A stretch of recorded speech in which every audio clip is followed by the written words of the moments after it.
Welcome to another beautiful day of celebrating life in abundance. Here on Living Life in Beautiful Abundance. I'm your host, Badith Ipanes. Today, we have an incredible guest who embodies resilience, passion, and the spirit of service. Kilalanin natin siya, kaibigan. Let's watch this.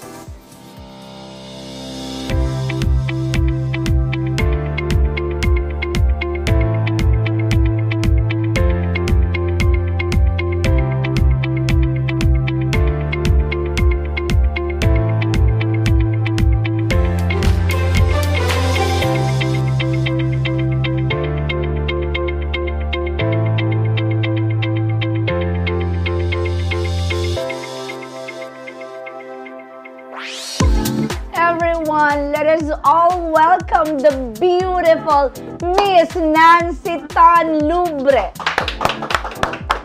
Hello, Dai. How are you? I'm very good. Thank you. Well, it's really a pleasure to have you here today. And of course, I would like to thank you for responding yes to my invitation. Of course. Kumusta, aking kaibigan? Masaya. Gaano ka kasaya? Masayang masaya. Nance, ganito. Let's talk about your childhood and your family. You mentioned before that your family wasn't what most people would consider ideal. Or can you tell us more about those early days and how they shape you? Siguradong hindi ito yung mga pangarap na pamilya ng karamihan because I grew up from a broken family. I was raised by a single mom. 6 kaming magkakapatid. Pero bilib na bilib ako sa nanay ko kasi nabuhay niya kami out of resilience. Siya yung nagturo sa amin na kahit walang bagong damit sa Pasko, walang masyadong, yung mga nakagisna ng ibang bata.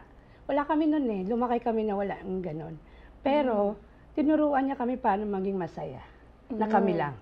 I was grade 2 at the time when my parents separated. So, hirap talaga kami noon. No? Without the support of the father? Yeah, but hindi ko tinignan yung hirap namin. Tinignan ko lalo yung natutunan ko. Paano ko hinangaan yung nanay ko. Anong work ni mother? Wala, kahit ano na lang. Hindi ko nga alam kung paano niya kami binuhay. The 6 of you? Yes. And Nance, you graduated in Ateneo de Davao University, sending you to a beautiful school. That is really something. Paano ginawa ni nanay yon? Ang hirap talaga nun because I witnessed my siblings did not finish school because nga sa hirap ng buhay. And I was second to the youngest. I was the 5th of the children, no? And pinangako sa sarili ko na magtatapos ako ng pag-aaral by hook or by crook. So, naging working student ako and fortunately dahil medyo marunong ako sumayaw, nakilala ako sa school.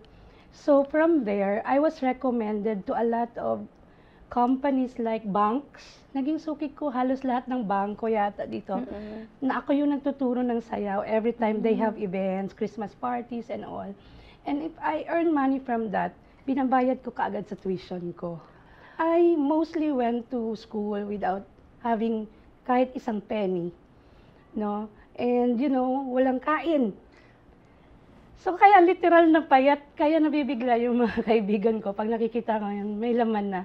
Kasi literal na payat. Ano yung pinaka mo talaga sa nanay mo? Yung masabi mo na I will really do my best para ibalik ko kay mama kung ano yung ginawa niya sa akin. Wala na, makailak na ko. Anyway, after I finished college, I really promised to work hard. Oh, sorry. Kasi, sorry. Literal talaga na hindi, mahirap sa amin kumain ng 3 beses isang araw. Noon. So, nung nagtrabaho na ako, I promise na hindi ko nagugutumin yung nanay ko. Yun, I promise na hindi na namin mararanasan yung gutom. Kasi, for me gutom na, talagang literal na, yun ang naging naging challenge namin noon, yung kumain ng 3 beses isang araw. So, yun yung pinagsikapan ko na hindi na ito mangyayari ulit.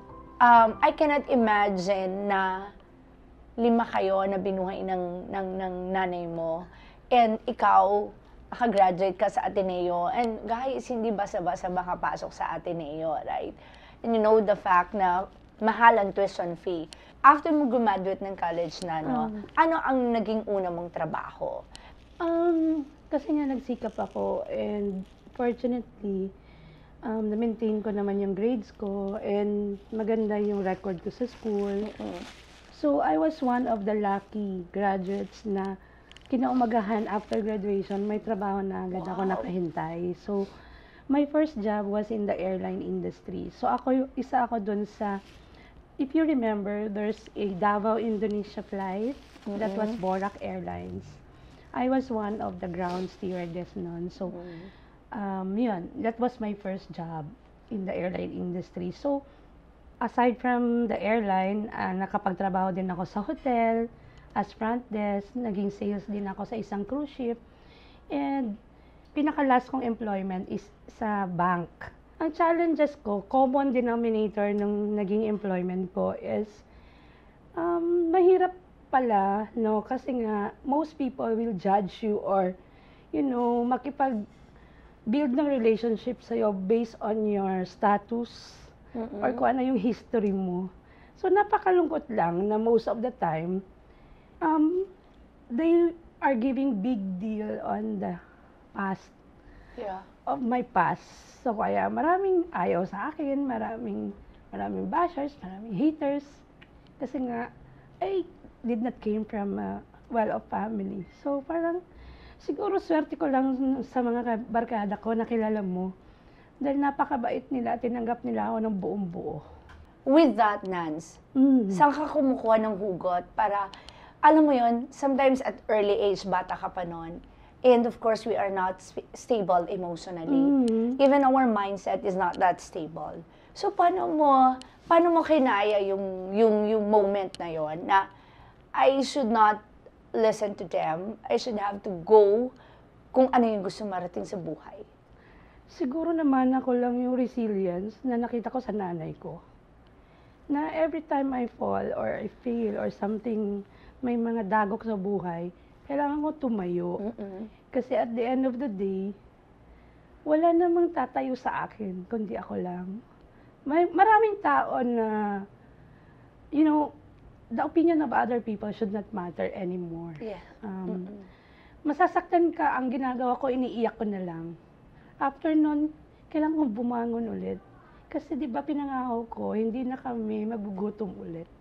So pag bumigay ako, sino pang tatayo para sa mga kapatid ko, sa pamilya ko? Wala. So kailangan ko maging matibay at matatag para sa kanila. So hindi ko iniinda yung challenges talaga. Yung bashing, yung mga hatred, insults, bullying and all. Siguro na manhid na ako ba dito. Kasi at the end of the day, pamilya pa rin ang pinaka-importante sa akin. Hindi yung opinion ng ibang tao. That's a powerful perspective, Nance, no? And of course, you've experienced so much growth and success in your journey. Ngayon, ikaw na ang executive region head ng Manulife. How did this change your definition of abundance? Para sa akin, ang definition ng abundance is yung meron ka pa rin nai-inspire at nabibigyan ng pag-asa dahil sa mga ginagawa mo. So, ako kasi talaga, naniniwala ako na if you have a gift and, a blessing, you have to share it to the world so that at the end of the day, mas marami ang grasya nababalik sa'yo kasi hindi mo alam kung saan umabot yung binigay mong pag-asa sa ibang tao. So for me, as the executive region head, isa sa mga executive region head ng Manulife ngayon, mas umiral sa akin yung may naniniwala sa akin kaysa may hindi naniniwala sa akin. Paano ka ba nag-i-inspire ng tao? Na masabi mo nga, of course you have 500 people. It's not easy to have 500 people. And it's not easy na yung 500 people susunod sa'yo. How do you handle them? What you see is what you get. Ganon kasi ako, Badir. No? So, ako hindi ko binubuhat yung sariling bangko ko to please the audience. But what you see is what you get. Kung mahal mo ako, ibibigay ko lahat ng pagmamahal sa'yo pabalik. So, paano magmahal si Nancy? Siservisyon kita. Kung sa business, like handling 500 people, in my previous affiliation, I reached up to 1,000 manpower. Ni isa sa kanila, hindi ako na-encounter personally. Yeah. So, lahat sila may personal connection sa akin. So, ganun ako. I see to it that everybody is confident and tawag nito, kampante ako katrabaho at kilala ko. So, siguro, gaya ng sinasabi ng ina, si Nancy ay isang workaholic. Binigyan na nga ako ng pangalan ng babaeng walang pahinga. Oo nga, diba? Yun na yung pangalan ko sa industry. Kasi, I will not stop until I make sure na you can fly on your own. So, how it affects your family, your husband, your children? I'm so fortunate. Swerte-swerte ko talaga kasi malalaki na yung anak ko. And naintindihan nila. Kasi lumaki din sila na lahat ng ine-enjoy namin sa pamilya ay galing sa business na to. So, kumbaga, maiintindihan nila. Kasi kung nandun naman ako sa kanila, binibigay ko rin naman lahat ng oras ko sa kanila. Yung abundance sa akin, aside sa karamihan pera, ang measurement nila, for me, it's the peace and joy you have in your heart. Yun ang hindi mababayaran na kayamanan. Hindi pwedeng bawiin sa'yo at hindi pwedeng maibigay sa'yo ng iba. Nanggagaling yun sa kaibuturan ng puso mo. So, it's all about beautiful abundance. Kaya nga sinasabi natin, guys, is all about peace of mind. It's all about happiness. When we speak of abundance, we have to be happy all the time. So kahit ano pa yon, kahit ano pa ang pwede mong i-let go, as long as you're happy, then go for it. Nance, your story is truly inspiring, Nance. And I thank you for sharing this with us. So, we're not yet done, ha? We're not yet done. Maglaro muna tayo, Nance. Are you ready for Fast Talk? Ready na. Okay.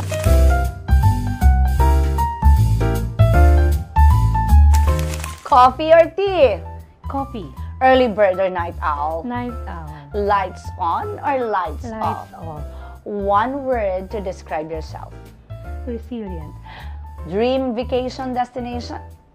I've been to Japan multiple times, but I'll go back there over and over again.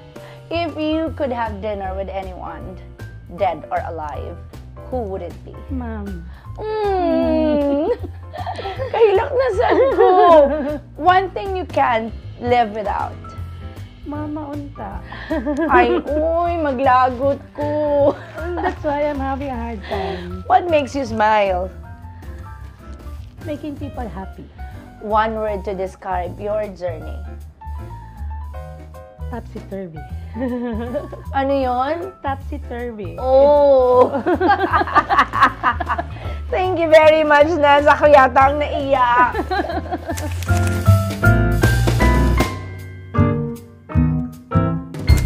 Ngayon, Nance, let's go back to your beautifully abundant story. Nance, ano yung pinakamahirap at pinakamabigat na challenge na na-encounter mo sa buhay? Siguro para sa akin, yung wala kang pera, tapos lumapit ka sa mga tao na akala mo tutulong sa'yo. Hindi ko lahat ng nanghihiram gustong gawin yun. Yun po yung pinaka mahirap at nakakahiyang gawin. Pero kung nilapitan po kayo, ibig sabihin po, you were considered to be one of the people na pwedeng makatulong. So sana po, nananawagan ako, no, na be kind to people who, who are in need. Hindi niyo po alam kung anong pinagdadaanan nila. Sometimes kahit nag-work tayo, diba, there are really moment in time na napakahirap talaga ng pera. Exactly, no, kasi nga, nung employee naman ako, magkano lang yung basic noon. Tapos, nag-aaral yung 2 anak ko, nagre-renta pa kami ng bahay, kumakain and all. So, may time talaga nagipit at short. Pero never ko pong pinaranas sa mga anak ko kung paano maghirap, paano magutom, Ginawa namin ng mag-asawa ko ano yung dapat namin gawin para mabigay ng maayos na buhay sa mga anak. And do you agree with me, Nance, na everything that happens to us or even to those people na dumadating sa buhay natin is a gift from God and it is really destined for us kasi ito yung mga taong tutulong sa atin? Definitely, Badit. Ako kasi naniniwala ako na lahat ng makikilala mo or ma-encounter mo sa buhay mo ay nakatalagang mangyari. Kumbaga, lahat yan gifts sa'yo. No? So, if there's a challenge along the way, para sa akin kasi, I go with the process. If I need to be broken, to be in pain, in meeting this person, I will go through it. You just embrace the experience and the pain. Definitely, you don't have to hate the person because hindi rin naman siguro niya gusto na gawan ka ng masama. Siguro out lang ng pagkakataon, kailangan niyang gawin yon. Ako hindi ako nagtatanim ng galit. Nasasaktan ako, of course. But I don't hate the person. But of course, hindi na rin ako magko-connect. Kasi tapos na yung namin yung journey namin together. Yung chapter na yon. Siguro sa lahat ng mga tao na nasaktan ko, hindi ko po talaga sinasadya. I'm not that kind of person, na mag-iisip na masama sa inyo. Siguro, dala lang ng panahon, or because of my position, I have to do something or say something, or kung ano yung position ko sa buhay na kailangan ko maging matatag. So, but definitely, hindi ko po plinano or inisip na makasama or makasakit. Patawarin niyo po ako. Nance, I really love you for that. You know why? When we speak of beautiful abundance, it always with humility. And I love you for that. Thank you. Nance, no? What's next for Nancy Tanlumbre? Ano pang aabangan nila kay Nancy? For me kasi, ito na yung season ko of harvest. Tapos na siguro yung challenges sa buhay, yung chapter na puro challenges. Naniniwala ako, Badit, na ito yung panahon na puro na lang kaligayahan, blessings, and all yung ma-experience ko hanggang siguro ako yung kunin na ni Lord. Kasi nakota na ako Tapos na talaga, from young age to, lahat puro challenges. Pero hindi ko siya sinukuan. Instead, I go through the process. You always go through the process. Nance, ganito, anong pwede mong ibahagi sa ating mga viewers na saan sila dapat kukuha ng hugot? Saan sila dapat kakapit? Mensahe ko sa kanila talaga is, unang-una, mahalin nyo yung mga magulang nyo. Walang ibang magulang kayo makikita na magmamahal sa inyo ng totoo, kundi yung nanay at tatay nyo. So kung may time pa kayo, nandyan pa sila, gawin nyo na lahat. Sabihin nyo nang mahal nyo sila, kahit makulitan sila. Kasi yun ang pinanghihinayangan ko. Hindi ako nagbigay ng maraming oras para sa nanay ko.